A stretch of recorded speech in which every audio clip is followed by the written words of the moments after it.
नमस्कार साथियों, आप सुन रहे हैं ज्ञानशिला।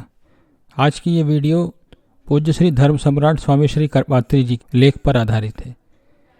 पूज्य स्वामी जी श्री लिखते हैं कि जीवित को जिसे जीवित नहीं कर सकते उसको मारने का अधिकार कैसे हो सकता है। जीव मात्र को जीने का अधिकार है, उसको गर्भ में ही नष्ट करके उसके अधिकार को छीनना महान पाप है। मनुष्य दूसरों की सेवा करने व उसको सुख पहुंचाने का अधिकार है, किसी का नाश करने का अधिकार नहीं है।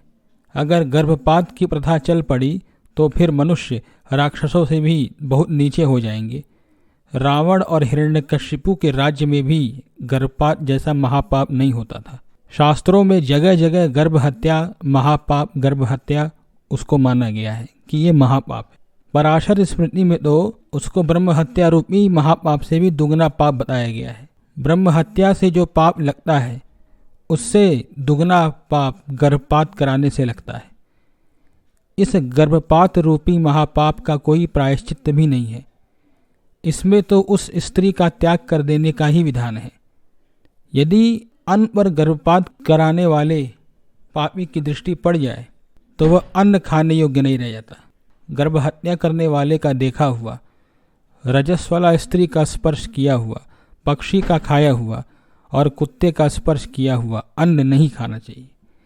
गर्भपात जैसा महापाप करने वाले का और उस व्यक्ति को तो घोर नरकों व नीच योनियों की भयंकर यातनाएं भोगनी ही पड़ती हैं। उनको कभी मनुष्य जन्म मिल जाए तो उसमें उनकी संतान नहीं होगी तथा संतान के बिना वे रोते रहेंगे।